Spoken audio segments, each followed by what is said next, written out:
Hey guys, this is Gregorio back with another homework assignment. This one is my least favorite because I cannot talk by myself, and when I talk by myself, I can wing everything, like through high school. But anyway, we're going to talk about. We got 5 questions here, guys. Then I'll be out of your hair. Let's start. Actually, let's go in reverse. Let's start with number 5. Number 6. I lied. Okay, so Elon Musk's flamethrower company. I'm assuming he took a loan out for $12,000 because it says zero sales, $12,000, or he had a part-time job and had $12,000, then he invested into the company. Elon Musk, he had an idea of a flamethrower. I think he sold it to a lot of people.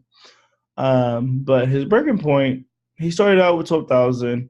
He kept going into the hole, so he sold 100 flamethrowers because of overhead and parts and all that good stuff.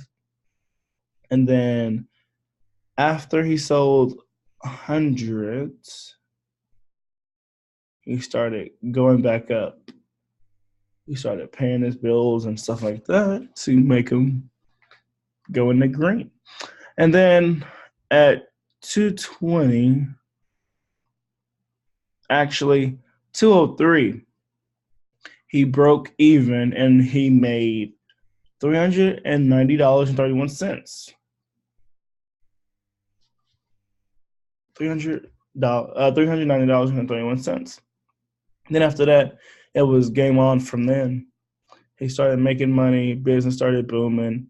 And then to make 90K, I took that, broke that down, and it shows here. I probably should change that color. Let's change it on here. Change that to that. Oh, I already got another color. Change that to gray. Okay, so gray, 258 flamethrowers he had to sell to make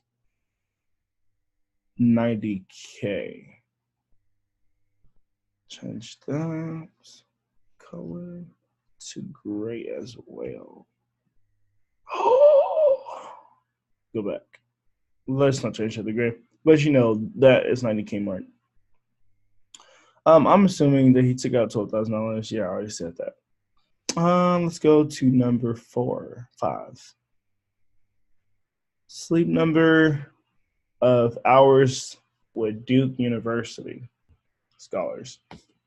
They said the average American gets 5 to 6 hours of sleep. I get normally around like 4 or 5 because I stay up all night. Because I stay up all night till like 4 o'clock in the morning. As the Bell, no. My Z-score is negative because I get less than 5.5 hours, 6 hours of sleep. The standard deviation changes in sleep pattern. In the sleep pattern chart, the bell curve will change. The larger the deviation, the wider the curve. The shorter the deviation, the narrower the curve. As the bell curve formula indicates, you have a 34.1% chance of falling in the sleep deviation. So the nightly sleep number is just over 6 hours. The bell curve shows I do not fall within the standard deviation. I think I skipped a chart down here. It shows that the average American income chart cannot be normally distributed because it has lots of extreme outliers, like the really rich people like Donald Trump and all them good people. They're like the top 5%. It's more than 5%. It's a lot of them people up there. And then this is actually, it should actually go from like skew to the right to the left because there's a lot of high ballers, and then it goes down to probably a level. They said that the median income is $49,445, but that's probably not true. Question 4. Let's go to Army recruits versus random people walking in the mall. Height. So in the Army, all military stuff, you have to be a certain height. You have to be so many pounds, have to run a mile in so many minutes, which I can do all three of them. But let's see why I'm not in the army. That feels really good. All right. Anyway. All right. The data point on trend lines was not a lot of difference because army recruits giving an average of 72 inches. In comparison, there was a variety of height among the random mall shoppers. The coefficient of variation was noticeably smaller for the army recruits and was larger for the random mall shoppers. The standard deviation was only 4 inches, with the army recruit was 4 inches for random mall shoppers. If you put the same information in a box and Whisker charts, the wider the box, the larger the deviation in the height. For example, for the height of army recruits is really small, and the height of mall people is really wide because there's a difference. Question three. I like this one. It's what Americans, obesity, high blood pressure, type 2 diabetes, sound of some country. I'm sorry. Probably putting this up. The population was used by Americans that was classified as obese, diagnosed with type 2 diabetes, or having high blood pressure, and with all three. The data is sorted by starting with Americans having all conditions and working the calculations, populations having no conditions. The populations of obesity is 3.2%, which is 3.1%. I don't know why I said that. 3.1%, which is 10 million without having type 2 diabetes or high blood pressure. The probability of having all three conditions is 8.5, which is 27.7 million Americans. Type 2 diabetes and high blood pressure makes up less than 1% of the population, which is 30.8 million Americans. The highest risk of having both conditions and of being obese and having high blood pressure is 16.1%, which is 80.2 million Americans. You just go down here. So it's not working. Okay. So we start out with all those Americans, then we break it down, we add a chart, all that good stuff. Misleading graphs. I like this one because you never know what people can lie to you about. They can lie to you about your taxes, lies about anything, just anything. Like the food costs, gas, barrels of gas. On here, they're lying about unemployment rate, saying that Bush had less unemployment people than Clinton, but in reality, it's just like 1.5 points. Nothing, not a real big deal. With bowlers, there's Heidi, Emily. Yeah, shows that Heidi sucks at bowling, but in reality, she really doesn't because they started off with 100 points instead of 0. The arena funding, they say that the city funded half. On Fox 40 News that the city funded half, but that's not true. The city only did barely 1/4, if that. Actually, in reality, they funded the most. They funded over half.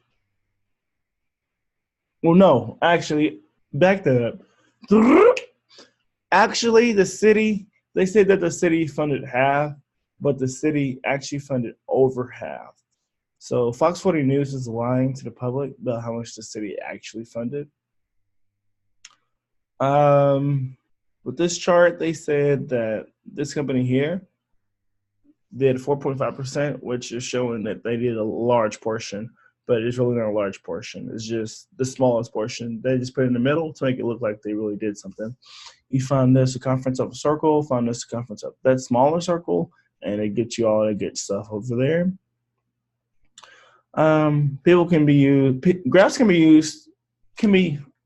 used a lot of ways to misinterpret you to believe something else by putting in different sizes or putting the smallest one in the middle, like I showed you below, or if start the axis off by 100 instead of 0, like they did with the bowlers. And question 1, Polores. I thought Polores was fascinating because of the 100. The 100 is a Netflix series. It's a really great show with 100 kids. Well, okay, so it's like the Earth is just like a big ball of pollution. They sent all of the Americans up there in the space station. They've been living there for years, and they kill the younger kids. That's been bad. If you're 18 and you're turning older than 18, they kill you or they do something with you. But instead of killing them, they send them to the Earth. There was 100 of them, 18-year-olds, and they shipped them down to the Earth, give them a few supplies to last, and see if they can survive down the Earth. And if they could, then they will send all of the other people down to Earth and live one big life. But it's not one big life. There's a big fight because you got grounders and all the other people who's been living on the Earth because it's been safe. But we're not going to go deep into that series. You can watch it on. It's the 100. It's a really great series. Anyway, Polores, big Polores because the space station reminds me of Polores. It's really cool. Even though I'm making a video here and I'm physically not moving, I actually am moving really fast, miles per hour. The Earth's rotation is 1,037 miles per hour. That's really fast. That we're all moving, even though we're not physically moving.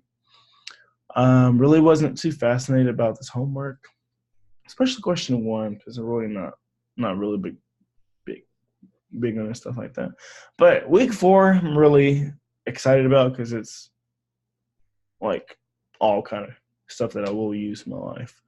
This video is probably not the best one. It's most likely my worst one. And sorry for that, but I will do better on my next video, I promise.